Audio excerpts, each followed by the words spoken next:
Thor Odinson, the God of Thunder, is a founding Avenger and one of the most physically powerful beings in the Marvel Cinematic Universe. Today we will be discussing Thor's incredible strength, speed, durability, and all the other powers the Norse god has.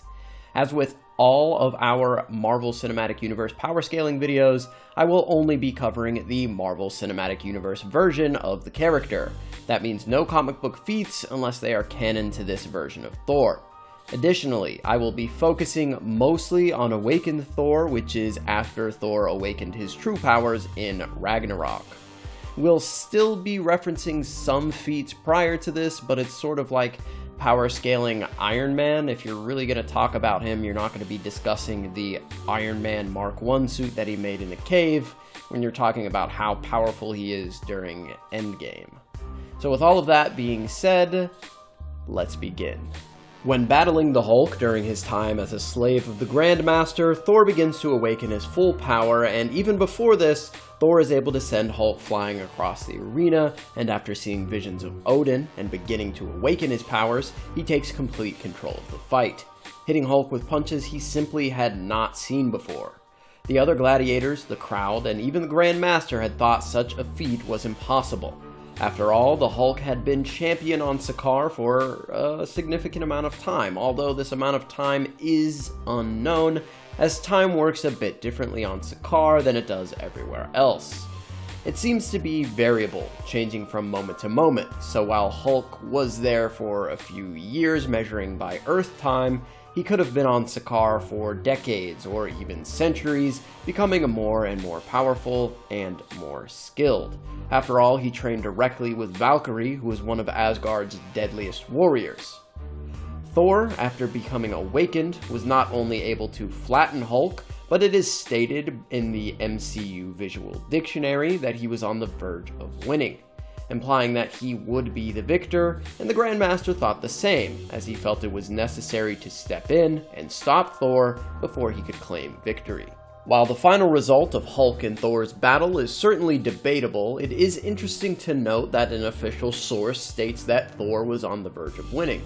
This doesn't necessarily mean that Thor certainly would have won, but this was a beatdown Hulk had never really experienced up until this point.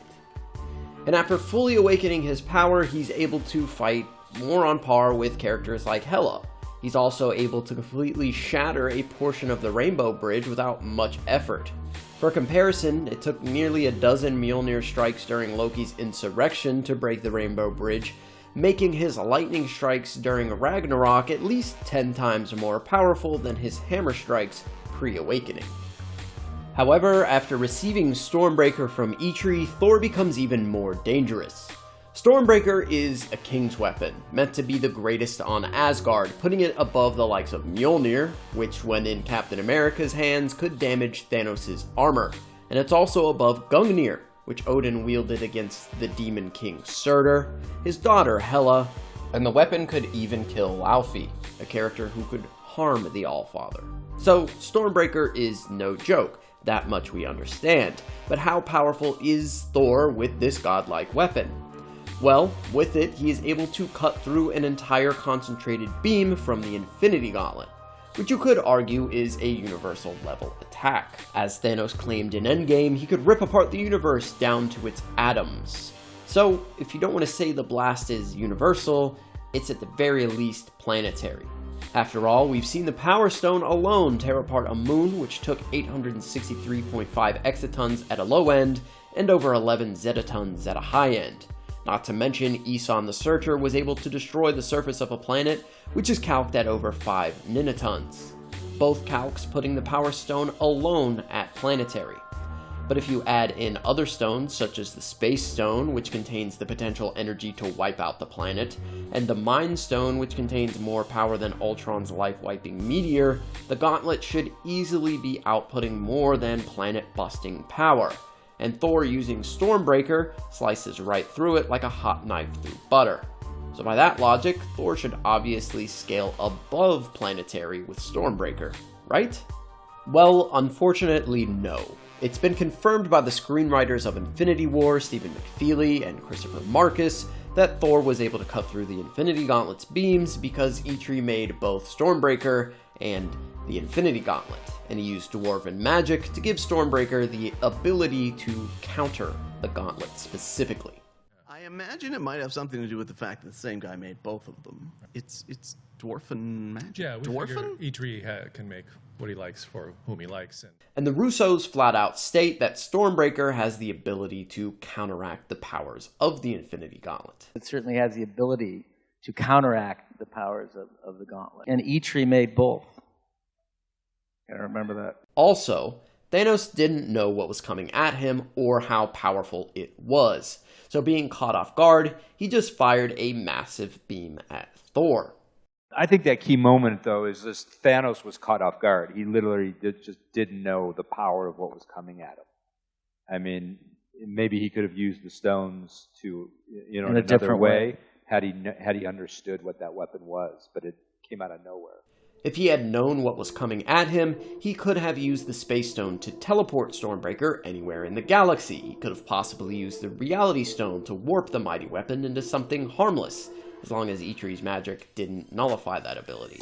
Thanos could have also used the Time Stone to simply stop Thor and the axe mid-flight, or he could have used the Mind Stone to control Thor's mind to have him call Stormbreaker back or do any other number of things. So some of you might be a bit disappointed to hear this, but don't worry, this is still a very notable feat, as Thor was able to pierce Thanos with Stormbreaker, and Thanos is very durable. Thanos is able to shrug off attacks from an enraged Hulk without using the Power Stone. He's able to crush the Tesseract in his bare hands, a feat which requires 56.2 teratons per second to do. If you remember back in the Avengers, Bruce Banner states that Loki has got to heat the cube to 120 million Kelvin just to break through the Coulomb barrier. The Coulomb barrier is the energy barrier that two nuclei need to overcome so that they can get close enough to undergo a nuclear reaction. And his hand would need to scale in durability to the force Thanos is applying to the Tesseract, which is 1 million times more powerful than the Tsar Bomb, the most powerful nuke ever set off by the human race. Also, Thanos was able to endure 2 snaps from the Infinity Gauntlet, which at a minimum put out 5 gigatons of force, but from what we see in Endgame, that number is continuing to climb before Rocket closes the projection, so the final number is unknown at this point. But because Thor was able to pierce Thanos and then cut off his arm as well as his head with Stormbreaker, Thor, with the weapon, should easily scale above these numbers, making him island level at a low end and country level at a high end. For even more consistency, Thor was able to move Nidavelir's rings, which according to visual effects supervisor Greg Steele, are the size of a small moon, and when calculated, puts Thor's strength into the large island to small country level range yet again, so pretty consistent for the son of Odin. But in Endgame, Thor becomes even more powerful. He's blatantly just stated to be more powerful by the directors, and some of you may be thinking, well, he's fat in Endgame, shouldn't he be weaker? Well, I don't think that really follows. First of all, he's an Asgardian, not a human, so we can't really make definitive statements like Thor is fat now, so he should be slower and weaker. I mean, take a look at Odin. He was old as hell and still easily the most powerful Asgardian while he was alive. Additionally, Volstagg was unaffected by his hefty size, so why would Thor be? And during the final fight with Thanos, Thor was inadvertently able to knock out Iron Man, while Iron Man was in his most powerful suit yet. If you remember in Infinity War, Thanos was hitting Iron Man in the head with massive punches that Iron Man was able to power through.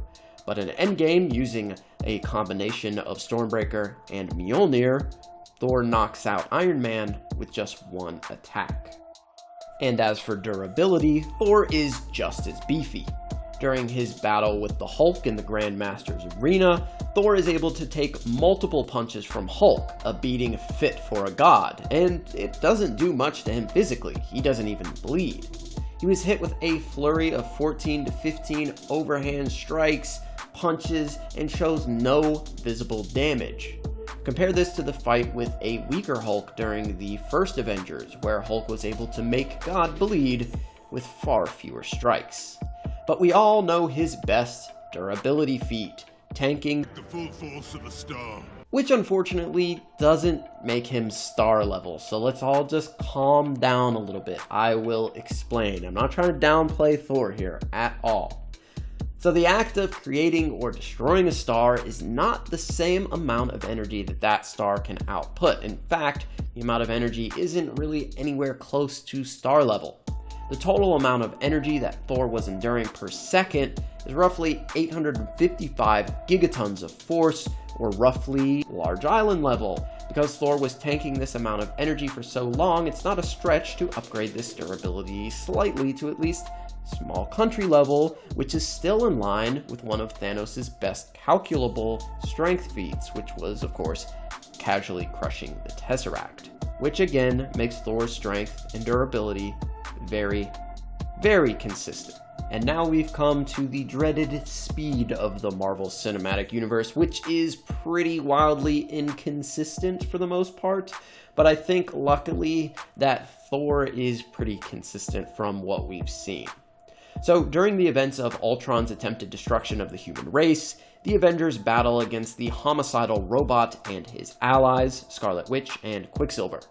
During this fight, Quicksilver is zipping around, and the majority of his opponents are being perceived as motionless to Quicksilver, except for Thor. Quicksilver in Age of Ultron can move at speeds up to Mach 134.9, making him massively hypersonic.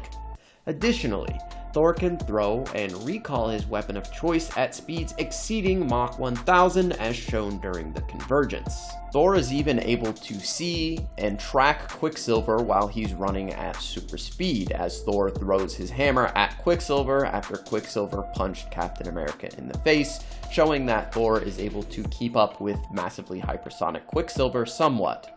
While Quicksilver did perceive Thor's thrown hammer as moving slightly slower than him, we do know that these characters have become more powerful and faster as the verse has progressed. Thanos is also able to react to Thor swinging, throwing, tossing, and attacking him with his weapons, and Thor is able to react to Thanos doing the same.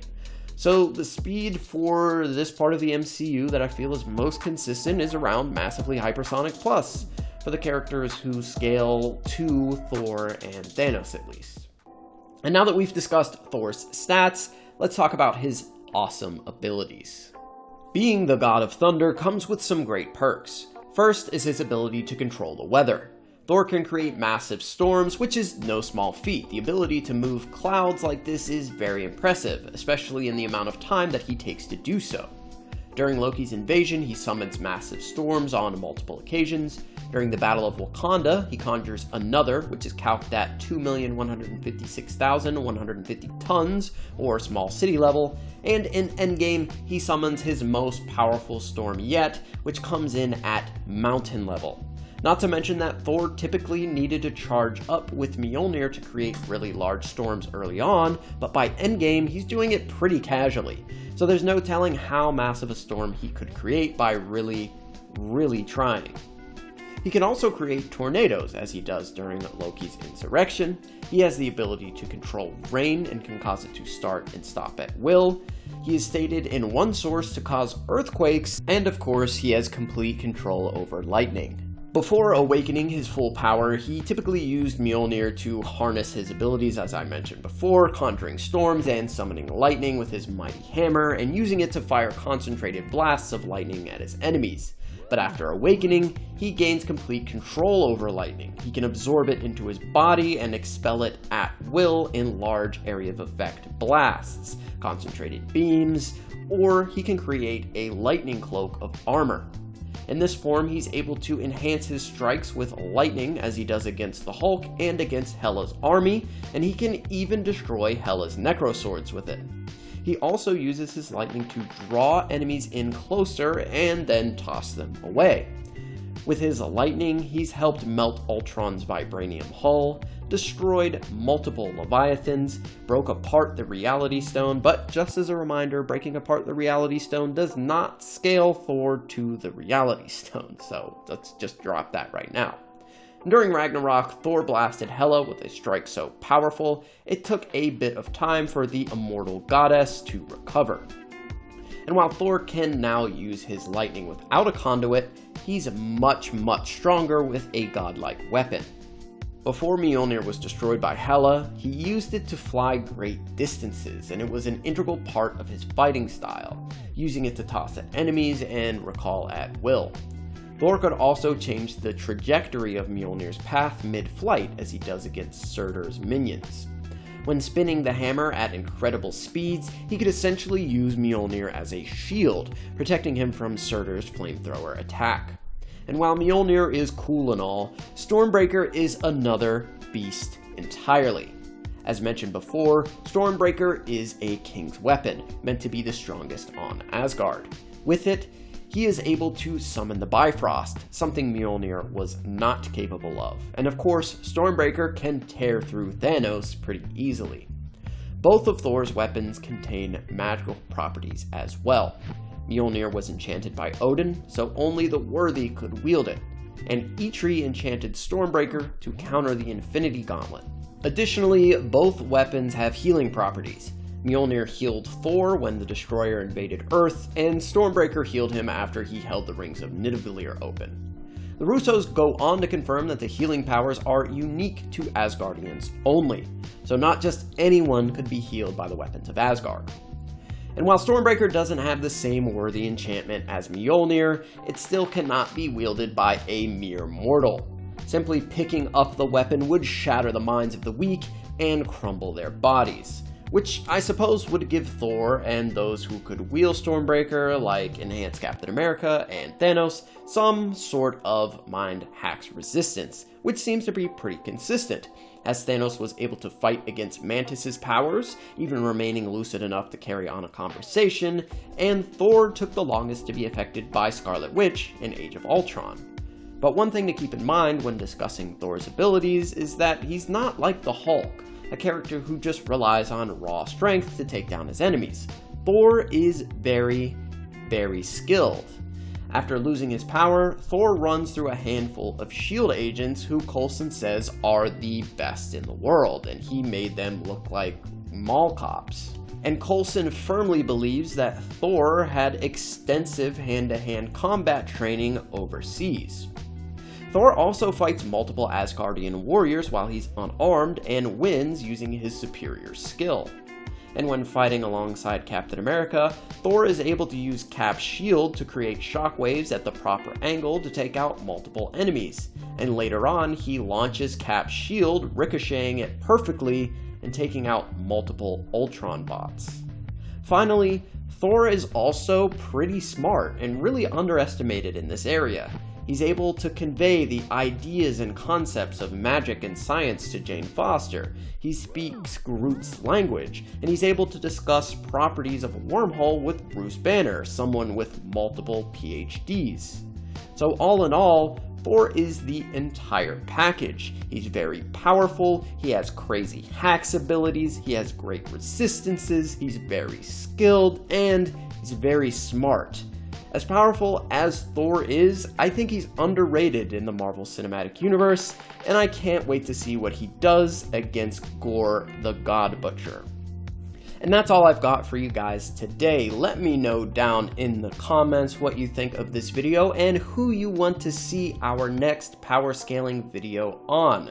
It really helps us decide which videos to make in the future. So sound off down in the comments. Also, be sure to like and subscribe. It really does help us out. And for all the calcs mentioned in this video, please check the description. There will be a Google Doc with all calculations listed. With that being said, thanks again for watching, everybody, and remember the motto, it's Thor, the God of Thunder over everything, and I'll see you guys next time.